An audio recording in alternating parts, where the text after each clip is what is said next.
Assalamualaikum dear student, SDMES Boys English Medium Primary School, Standard 7, Second Chapter हम भी बने महान। अब यहाँ पे जो हमारा लेसन है मैं उसे रीड करने जा रही हूँ।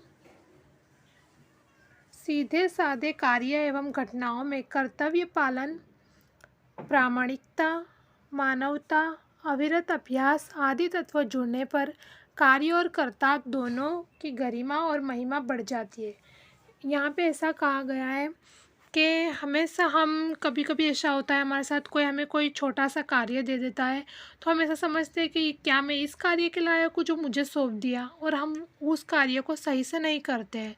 हमें उसी छोटे कार्य को भी जो अगर हम कर्तव्य पालन से करें, यानी हमें दिया हुआ कार्य हमें अच्छे से करना है ये सोच के करें, प्रामाणिकता रखें उस कार्य में, मानवता यानी जो मानवता के जो गुण है वो भी वो कार्य में हम शामिल करें यानी दिखाएं, हम गुस्सा ना हो जाए, और छोटे से कार्यों को भी अच्छे से अगर हम करें तो सामान्य कार्यों के अंदर जो अगर ये सारे गुण मिल जाते हैं तो सामान्य कार्य का भी और कर्ता जो कार्य करने वाला है वो दोनों की गरिमा और महिमा बढ़ जाती है। यानी हम वो कार्य को भी तो अप्रिशिएट करते हैं कि ये कार्य बहुत अच्छे से हुआ है, साथ में जिस इंसान ने वो कार्य किया है हम उसे भी अप्रिशिएट करने लगते हैं। कहने का तात्पर्य सिर्फ इतना ही है कि हमें चाहे कोई भी कार्य मिले पर हमें उसे कर्तव्य पालन समझकर प्रामाणिकता और मानवता ये सारे जो गुण हैं वह दिखाकर करने चाहिए, जिससे वो कार्य की महिमा और हमारी महिमा भी बढ़ जाए। प्रस्तुत इकाई में स्वामी विवेकानंद, गोपाल कृष्ण गोखले, सचिन तेंदुलकर और हजरत अली के जीवन से जुड़े कुछ प्रसंग दिए गए हैं। यानी इसका जो हमारे लेसन में हम किन किन लोगों के बारे में पढ़ेंगे, कौन महान हस्तियाँ हैं, स्वामी विवेकानंद, गोपाल कृष्ण गोखले, सचिन तेंदुलकर और हजरत अली, इनके बारे में हम हमारे ये जो प्रस्तुत इकाई है इसमें हम पढ़ने जा रहे हैं। और इनके जीवन से जुड़े कुछ प्रसंग हैं जिनमें उनकी महानता के कुछ बुनियादी गुण द्रष्टव्य होते हैं। यानी वो लोग किस तरीके से महान बने और हमने उन्हें महान क्यों माना, कौन से गुण थे उनमें जिससे हम आज उन्हें महान व्यक्ति की तरह याद करते हैं। यही गुण हमारे जीवन के लिए प्रेरणा पीयूष है, यानी इनके यही गुण हमें भी हमारे जीवन में उतारने चाहिए। ऐसे गुणों को अपना कर हम भी महान बन सकते हैं। हमारा जो शीर्षक है हमारे पाठ का हम भी बने महान, तो हम महान कैसे बन सकते हैं, हम इन महान लोगों के जीवन से जो है वो हमें सीखना चाहिए और हम भी बने महान। अब इसमें हमें कुछ टॉपिक्स दिए हुए हैं, शायद 4 टॉपिक से 4 पार्ट है इस लेसन के। उसमें से हमारा फर्स्ट पार्ट है कर्तव्य।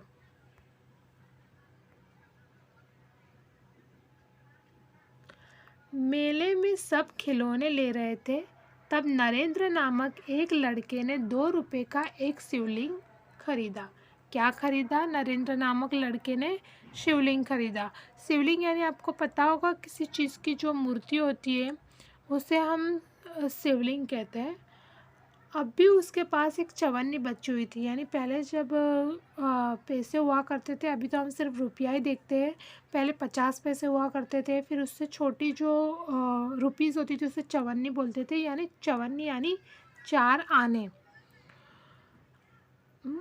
शिवलिंग लेने के बाद भी नरेंद्र के पास चवन्नी बची हुई थी। एक लड़के को रोते देखकर नरेंद्र ने उससे पूछा, क्यों रो रहे हो? मतलब क्या पूछा उस लड़के को रोते देख के नरेंद्र ने, क्यों रो रहे हो? लड़के ने कहा, मेरे पास एक चवन्नी थी, कहीं गिर गई है। लड़के ने क्या कहा कि मेरे पास चवन्नी थी और वो कहीं गुम हो गई है।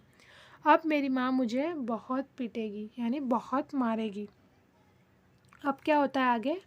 कोई बात नहीं, यह लो चवन्नी। यानी नरेंद्र ने क्या किया, अपने पास खुद के पास जो चवन्नी थी वो लड़के को दे दी। कहकर नरेंद्र ने अपनी चवन्नी उसे दे दी और आगे बढ़ गया। अभी नरेंद्र कुछ दूर ही गया था कि सामने से एक मोटर आती दिखाई दी। क्या दिखाई दी? मोटर आती दिखाई दी। थोड़ी दूर गया उसमें एक छोटा सा बच्चा उस मोटर से बिल्कुल बेखबर चला जा रहा था। यानी वो सामने से मोटर आ रही है, उससे खबर ही नहीं थी वो लड़की को। बेखबर यानी अनजान चला जा रहा था।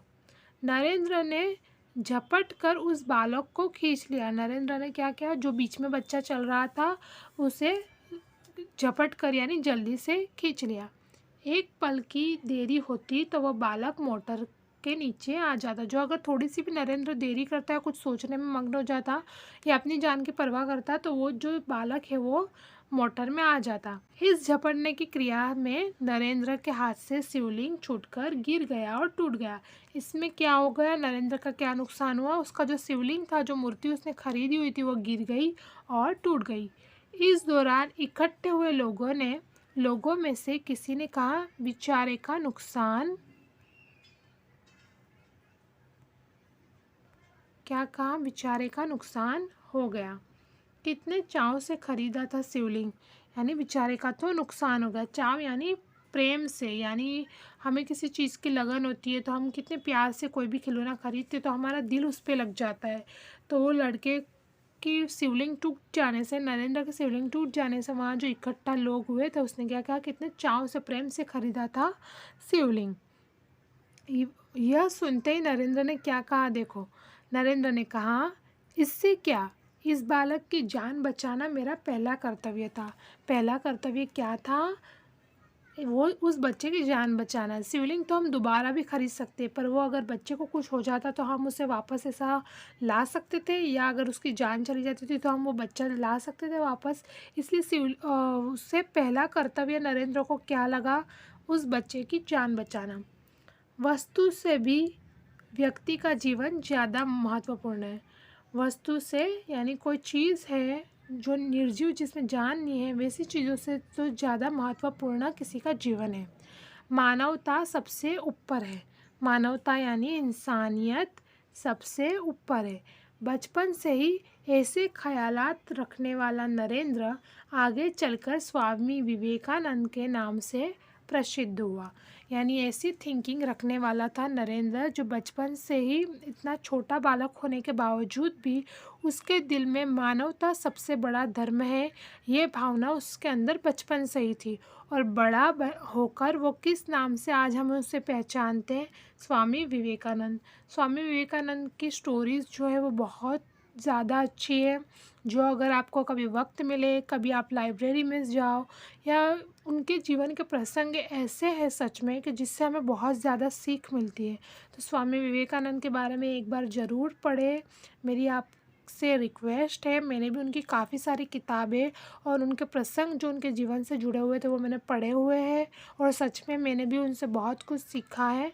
और आप भी ज़रूर पढ़ें उनके बारे में और ज़रूर सीखें। Thank you for watching. अल्लाह हाफिज़।